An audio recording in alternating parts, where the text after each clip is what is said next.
News रंग के श्रोता दर्शकों, प्रकाश बयानी का नमस्कार। दोस्तों, धर्म के आधार पर सत्ता के बंटवारे से संपूर्ण व्यवस्था का राजनीतिकरण हो जाता है। धार्मिक पंथ फैसले लेते हैं तो समाज कबीलों में तब्दील हो जाता है। ये विरोधी कबीले देखते देखते इतने कट्टरपंथी हो जाते हैं कि लोकतंत्र नहीं बचता, सिर्फ दो पंथ रह जाते हैं जो मानते हैं कि राज करो या मरो। मध्य पूर्व के देशों में यही हुआ है।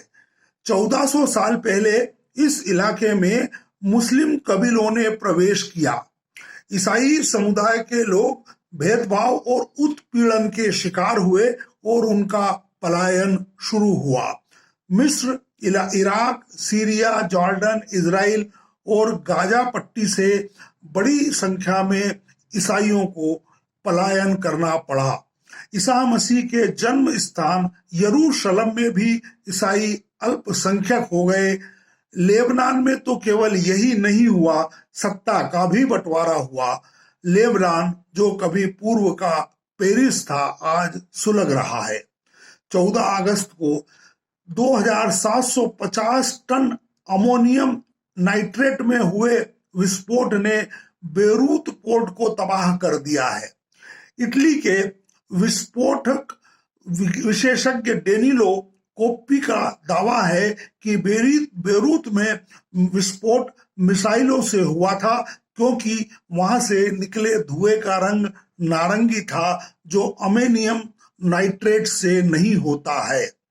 विस्फोटों में मरने वालों की संख्या 200 और घायलों की संख्या 7000 से ज्यादा हो गई है। सैकड़ों लोग लापता है। 3 लाख लोग बेघर हो गए हैं। पूरे देश में आक्रामक प्रदर्शन हो रहे हैं। लेबनान के प्रधानमंत्री हसन दियाब सहित सारे मंत्रिमंडल ने इस्तीफा दे दिया है, पर लोग शांत नहीं हुए हैं। लेबनान कभी फिनिशियनों की अति प्राचीन संस्कृति का केंद्र था, जहां से लेखन कला का विकास हुआ।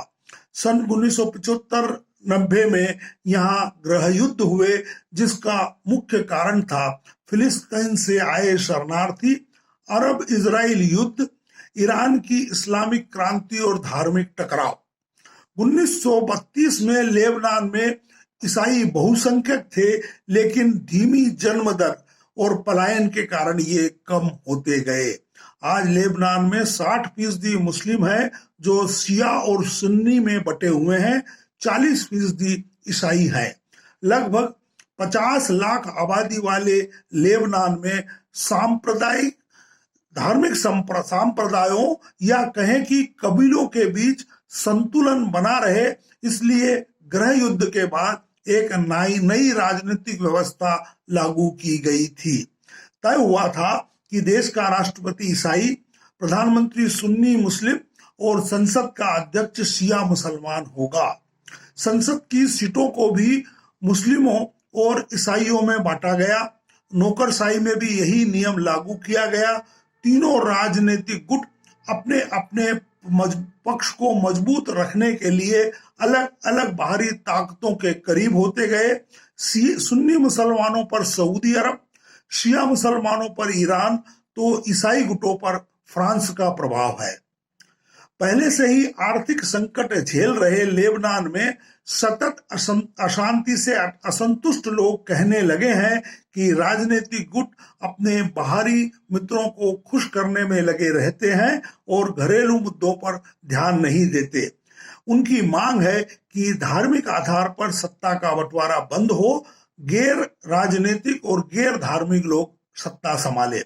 मित्रों, धर्म के आधार पर ही हिंदुस्तान का भी बंटवारा हुआ था, जिससे एक असफल राष्ट्र जन्मा पाकिस्तान।